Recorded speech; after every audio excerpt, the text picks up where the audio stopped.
I want to get your assessment of what we're seeing in real time on the ground, especially as we get reports that we could see a succession plan take shape here today based on comments regarding Khamenei's grandson, I believe, made to Iranian TV.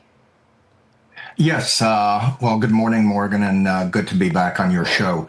I think that what we're seeing is a very significant degradation of the Iranian military capabilities by the U.S. military. As you noted earlier, their air defenses are almost obliterated.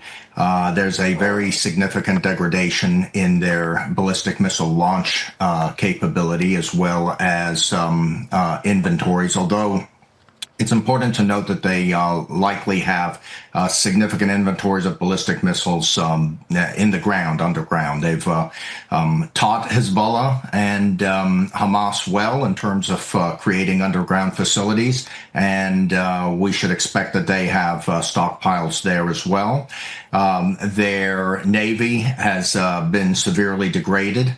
Their nuclear sites have been severely degraded and are continued subject of strikes.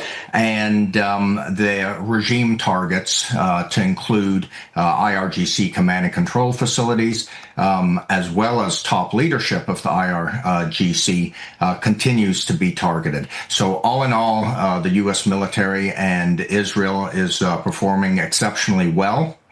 That hasn't completely eliminated the Iranian capability to strike back, and that is, in fact, a demonstration of the existential threat that they pose. With respect to the transition, it remains to be seen. From reports that I've seen today, Khamenei's son is likely a top contender for the position, and he is a hardliner, much like his father. If that, in fact, is the case, then I think we're a bit away from regime change that will come, from within this regime. But we have yet to see. Continued pressure on the IRGC may lead to defections from the IRGC and military, but we haven't seen that yet, and that'll be a key indicator. So in light of all of that, what does it take to actually come to some sort of resolution here, or get back to a place of negotiations and diplomacy? Well, first of all, it will depend on how we want to define victory.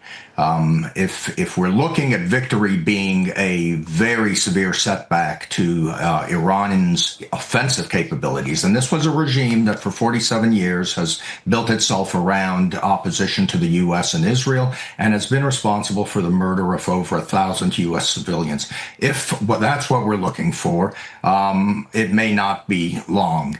If what we're looking for is really a deep-rooted and fundamental regime change, which I personally think will have to come from the Iranian people, that would take much longer. Okay.